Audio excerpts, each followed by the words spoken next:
Friends జాగ్రత్తగా వినండి. 2 వారాల నుండి ఈ పోస్ట్ పెడుతూనే ఉన్నాను. దీనికి సంబంధించి ఒకసారి పోస్టులు చూసుకోండి. ఎలాంటి ప్రయోజనం ఇప్పటివరకు అయితే కలగలేదు దీనికి.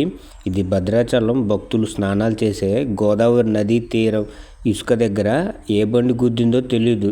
దీనికి ఇలా అయింది. నా పరిస్థితి కూడా చెప్పాను మీకు చాలాసార్లు. నేను ప్రైవేట్గా ఒక దగ్గర ఉద్యోగం చేసేవాడిని. పైగా నా దగ్గర కూడా స్తోమతకు మించి కుక్కని పెంచుతున్నాను. ఎన్నిటికో ఫుడ్ పెడుతున్నాను. ఆరోగ్యం బాగాలేకపోతే హాస్పిటల్ తీసుకొని వెళ్తున్నాను. ఇన్ఫెక్షన్ గురైన వాటికి టాబ్లెట్స్ వేస్తున్నాను. ఇలా ఎన్నో ఖర్చులు. ఒకసారి వీటికి ఫుడ్ పెట్టడానికి ఒక్కొక్కసారి నా దగ్గర డబ్బులు కూడా ఉండవు. అప్పుడు అన్ని కుక్కలకి తగ్గించుకుంటూ పెడతా. అలాంటి నాకు ఇది కనపడింది. ఇంతవరకు ఏ రోజు కూడా దీన్ని మిస్ అవ్వకుండా డైలీ ఫుడ్ పెడుతూనే ఉన్నాను. ఇలా 9 గంటలు దాటిన తర్వాత నా ఉద్యోగ కార్యక్రమాలన్నీ అయిపోయాక దీనికి ఫుడ్ పెడుతున్నాను.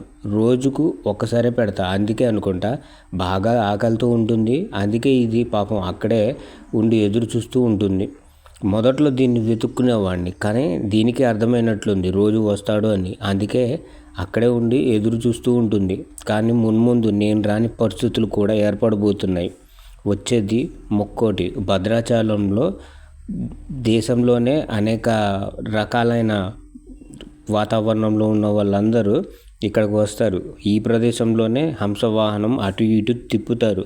అది చేయడానికి ఇసుకేసినా కానీ రాలనంత జనం వస్తారు. ముక్కోటికి ఇక్కడ ఎంతోమంది తొక్కిసలాటలో దెబ్బలు తగిలిన సందర్భాలు కూడా ఉన్నాయి.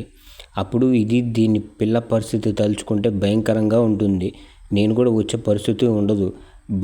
బండ్లను రానివ్వరు.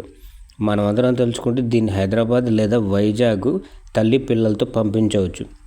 ఎందుకంటే 2 వైపుల నుండి దీన్ని తీసుకుంటాం అంటున్నారు, కానీ బండి మాట్లాడి పంపమంటున్నారు.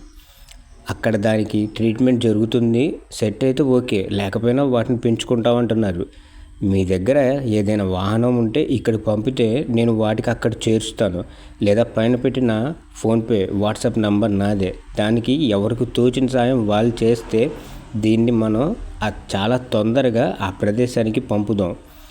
ఒకసారి ముక్కోటి భద్రాచలం వీడియోస్ అన్ని కొట్టి చూడండి యూట్యూబ్లో. నేను చెప్పిన దానికన్నా ఎక్కువ మంది జనాలు ఉంటారు. పైగా ఇక్కడ ఏ వాహనాలని రానివ్వరు. అర్థం చేసుకొని వాటికి సహాయం చేద్దాం.